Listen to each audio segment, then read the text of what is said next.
Labas vakaras, man tai, matau, kad taip atsipūtęs. Ja, prisėsiu. Skaitėm tavo anketą, juokėmės ilgai ir parašyta, jeigu norėtum mus labai prajuokinti, parodytum vieną krūtį. Kodėl vieną? Nes už abidvi reiktų daugiau sumokė. O kurios merginos vieno ten? Kad jau pas mane atsirado krūtis. Ir paskutinis 1,5 metų priaugau šiek tiek. Gerai, jeigu tu pasiruošęs pasimti pinigų, pinigų yra. Bobutės paskola, pinigus mokam už humorą, jeigu nori pinigų, prašau. Pasiruošęs. Tuomet tavo laikas prasideda jau dabar. Kaip sakiau, priaugau 20 kg per paskutinius pusę metų ir nebetelpu nei vieną savo rūbus. Ir mama pasiūlė vietoj to, kad išmėščiau juos, atiduočiau Panevėžio vaikų namams. Galvoju, gerai idėją atidaviau Panevėžio vaikų namams, po to junginėjau kanalus, įsijungiu Radžio koncertą, žiūriu Radžis man džemperį, šoką. Susipažinau su Mantu Petruškevičium, jis nepasirodė labai mandagus vyras, nes aš jam pasakoju istorijas, žiūri man į akis ir pradėjo kiaušinis kasyti. Ir ta prasme, aš būčiau nieko nesakęs, jeigu jis bent savo kiaušinis būtų kasis.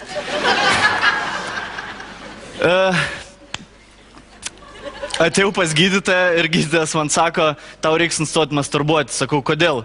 Kad aš galėčiau tau kraujospūdį pamatuoti. Vitalijus Sololo! 47 sekundė pratrūko Vitalijus Sololo. Aš nieko neturiu bendro su medicina, man su Mantu.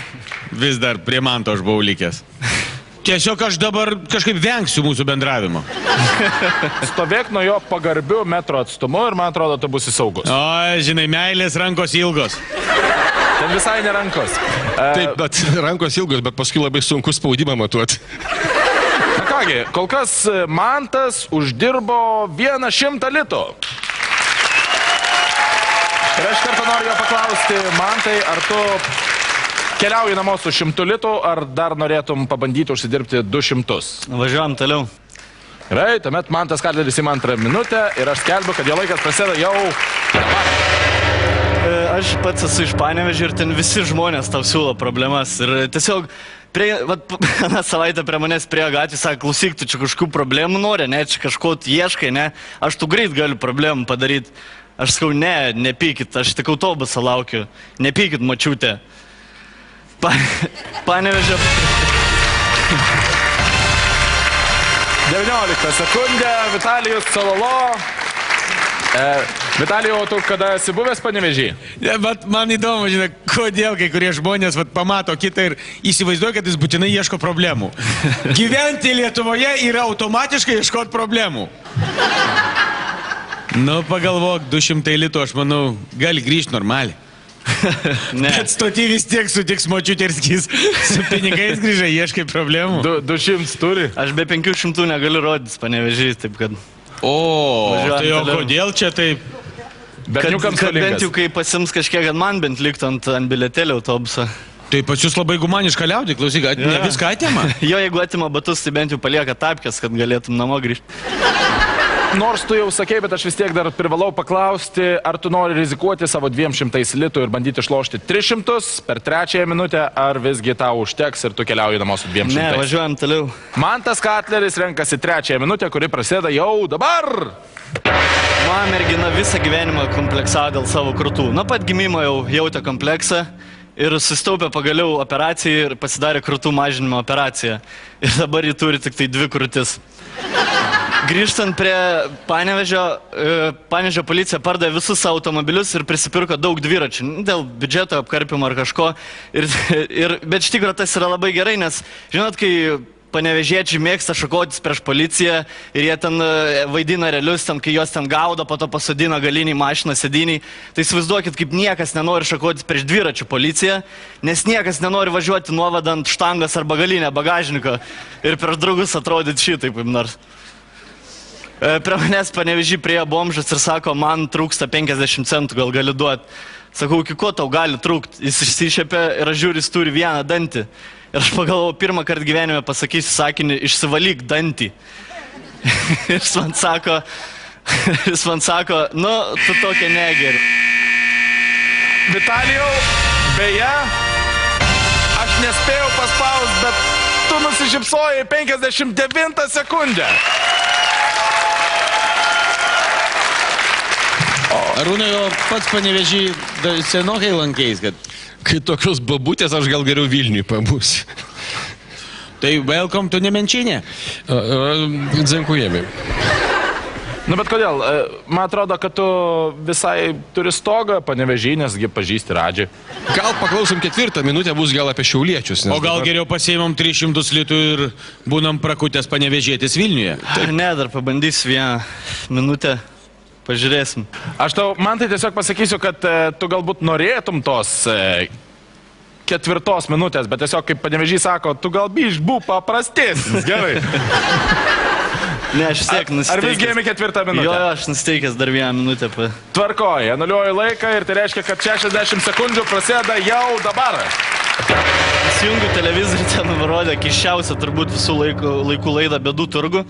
Ir rodė, įsiminiau vieną epizodą, kai vyras mokino vieną iš savo atžalų perėti, žinot, kai kaime būna perėti nuo naktypadžio, jau prie normalios talpos, prie kibiro. Nes jam buvo 7 metų, buvo kaip ir pats laikas ir jis rėkė ant tą vaiką.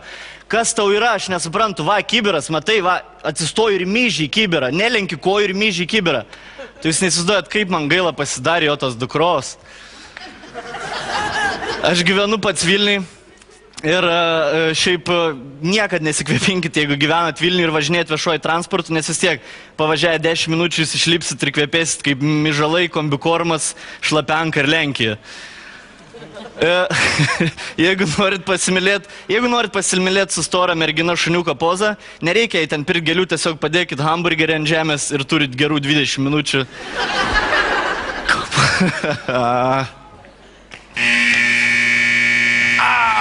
Deja viskas, 60 sekundžių ir tai reiškia, kad Mantas Katleris, kaip čia dabar maloniau pasakyti, pralošė savo 300 turėtus 300 litų. Iš tikrųjų, 4 dalis buvo viena iš geriausių, bet iš tikrųjų susilaikėm. Paskutinis buvo arkliukas apie tą, sakysim, apkūnę merginą su hamburgeriu. Ir reikėjo anksčiau papasakot šiek tiek vieno anekdoto, būtų Vitalijus tikrai juokėsis. Tai man iš karto aš įsivaizduoju, kad geriau rinktis tada alkaną. Yra moterų, kurios dėl hamburgerio padarys viską. Net ir Mantui. Puikus pasirodymas, iš tikrųjų aš norėčiau, kad paplotumėt. Nuostabus pasirodymas. Puikus pasirodymas, dėja Mantai, tau 4 minutėje nepavyko prajuokinti mūsų komikų ir ačiū tau labai už dalyvavimą.